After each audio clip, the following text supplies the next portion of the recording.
उदयपुर में दो कलयुगी बेटों ने अपने बुजुर्ग माता पिता को मरने के लिए छोड़ दिया है। 60 वर्षीय बुजुर्ग दंपति एमबी हॉस्पिटल के ट्रोमा सेंटर में भर्ती है और अब उन्हें कोई लेने नहीं आ रहा। ट्रोमा सेंटर के महिला वार्ड में भर्ती दंपति जब अपने नसीब पर रो रहे थे तब उन पर एक समाज सेवी की नजर पड़ी और उसने मानवता का धर्म निभाते हुए दोनों के लिए एक वृद्धाश्रम की व्यवस्था करवाई है। जी हाँ, यह दिल को झकझोर देने वाली कलयुगी तस्वीर उदयपुर की है, जहां एक बेटी के साथ भरत और श्याम जैसे बेटे होने के बावजूद हॉस्पिटल से डिस्चार्ज होने के बाद कोई इन्हें साथ ले जाने को तैयार नहीं है। ऐसे में अब दोनों वार्ड में एक दूसरे को ढाढ़स बंधाते हुए अपने अपने नसीब पर रो रहे हैं। पीड़ित नारूमल ने बताया कि उनके 2 बेटे और एक बेटी है। बेटी विधवा है, लेकिन दोनों बेटे अपनी अपनी गृहस्थी में व्यस्त हैं। बेटी खुद एक किराए के कमरे में रहती है, ऐसे में वो हमें ले जाने में सक्षम नहीं। लेकिन बड़ा बेटा श्याम मंडी में फल फ्रूट का ठेला लगाता है और छोटा बेटा भरत कांच कटिंग का काम करता है। दोनों के अपने अपने परिवार हैं, ऐसे में वो अपने बीवी बच्चों का ध्यान रख रहे हैं। हमें कोई ले जाने को तैयार नहीं है। वैसे कहते हैं मानवता से बढ़कर कोई धर्म नहीं होता। ऐसे में ऊपर वाले ने इनके जीवन में रोशनी लाने के लिए दीपक को वार्ड में भेज दिया। देबारी निवासी दीपक अपनी बहन के ऑपरेशन के लिए हॉस्पिटल आया हुआ था और उसकी नज़र इस दंपति पर पड़ गई। दीपक ने बताया कि जब उन्होंने इनकी दास्तान सुनी तो उनसे रहा नहीं गया और बहन की छुट्टी होने के बावजूद भी वो वहीं रुके रहे। सबसे पहले उन्होंने उदयपुर की एक समाज सेविका परवीन बानो को कॉल किया और बाद में दंपति के रहने के लिए सिंधी समाज में बात की। परवीन बानो और दीपक के प्रयासों से दोनों के रहने की व्यवस्था हो गई है और अब ये दोनों अपने कलयुगी बेटों के इंतजार में नहीं हैं।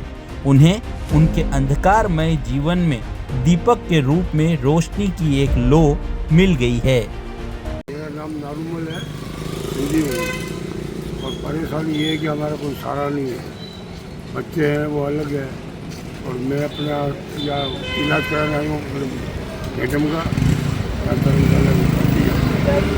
बच्चे कहाँ हैं आपके? बच्चे यहीं पे हैं और वो अलग हैं, हमारे साथ में नहीं है। आपको ले जा नहीं रहे हैं ऐसे छुट्टी? हमारे को नहीं ले जा रहे हैं। क्यों नहीं ले जा रहे हैं?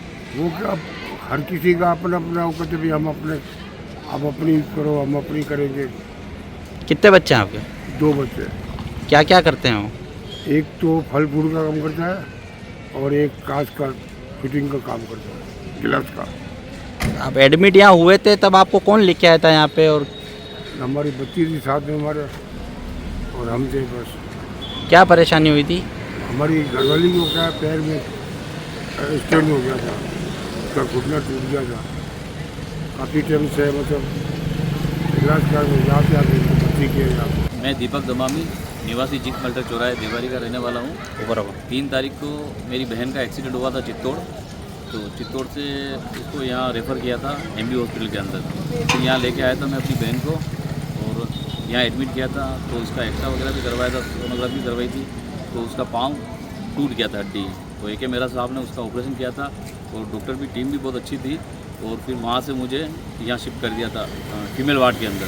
फीमेल वार्ड के अंदर मैं आया था और मुझे ये नारूमल जी साहब मिले थे और इनकी पत्नी मिली थी और ये काफ़ी रो रहे थे, परेशान हो रहे थे। तो मैंने पूछा कि क्या हुआ आपको? तो ये कह रहे कि हमारे 2 बेटे हैं, एक बेटी है। बेटी काफ़ी परेशान है, विधवा है और हम यहाँ पे इतना परेशान हो चुके हैं कि हम यहाँ से जाने के बाद कहाँ जाएंगे, कहाँ रहेंगे, क्या खाएँगे, क्या पिएंगे, क्या करेंगे। तो मैंने पूछा बेटे भी अभी साथ नहीं दे रहे, उनकी भी हालात बहुत बेकार चल रहे हैं और बेटी की भी हालत बेकार चल रही है। हम रहने का कोई ठिकाना नहीं मिल रहा है, क्या करें क्या नहीं करें। फिर मैंने परवीन जी मैडम हैं, उनको भी मैंने फ़ोन करा था, समाज सेवी के फ़ोन थे। उन्होंने भी बोला था कुछ घबराना मत, चिंता मत करना, आपको कहीं ना कहीं हम व्यवस्था करवा देंगे। कलूम पर इन्होंने बात कर ली थी, रहने की खाने पीने की व्यवस्था भी करवा दी थी। फिर मैंने यहाँ एक सिंधी समाज का है शक्ति नगर के अंदर, तो वहाँ मैंने उनसे बात करी। झूलेलाल जी करके है वो भवन है, तो उनसे बात करी थी। वहाँ राजेश जी मिले थे और प्रताप जी मिले थे। तो बाबू जी को मैं ले गया था वहाँ पर और उन्होंने बोला था कि आप इनकी छुट्टी होने के बाद यहाँ लेके आ जाना, यहाँ उनकी खाने पीने की रहने की सब व्यवस्था कर लेंगे। हमारे यहाँ सबीना के अंदर सिख भवन है, वहाँ हम इनकी व्यवस्था कर लेंगे। और क्योंकि मेरी सिस्टर की छुट्टी, वर्षा है मेरी बहन है छोटी, उसकी छुट्टी भी हो चुकी थी और 2 घंटे पहले मतलब छुट्टी हो जाने के बावजूद भी मैंने कहा कि 2-4 घंटे डॉक्टर साहब बोला एक बार इनको छुट्टी में बाद में दिलूँगा, पहले इनकी मानवता जो सेवा है मेरी एक बार मुझे वो करने दीजिए ताकि इनका रहने का ठिकाना मिल जाए और ये रह पाए। बस मैं तो लोगों को यही जागरूक करना चाहता हूँ कि ऐसे बूढ़े बुजुर्ग जो भी माँ बाप आपको रास्ते में मिलते हैं जिनका कोई सहारा नहीं होता है तो उनको बीच बाज़ार के अंदर छोड़ना मत, उनको सही सलामत जहाँ पे भी हो व्यवस्था उनकी करवाना। मेरा नाम परवीन बानो है, मैं उदयपुर से सामाजिक क्षेत्र कार्य करता हूँ। मेरी सूचना रात शाम के टाइम को दीपक जी से मिली। दीपक जी ने बोला कि परवीन जी आपके नंबर मैंने काफ़ी सालों से रख रखे और आज ऐसी वारदात मेरे सामने आई कि बुजुर्ग माता पिता को बच्चे छोड़ के चले गए। तो मुझे हट हुआ, मैंने कहा देखो मेरा फ़ोन शायद वीडियो कॉलिंग वगैरह नहीं लग रहा था, मुझे उनकी वीडियो भेज दीजिए, मैं एक बार चेक कर लेती। क्योंकि देखा तो वीडियो में उनकी पत्नी को रोते हुए देखा तो मेरा दिल दह गया।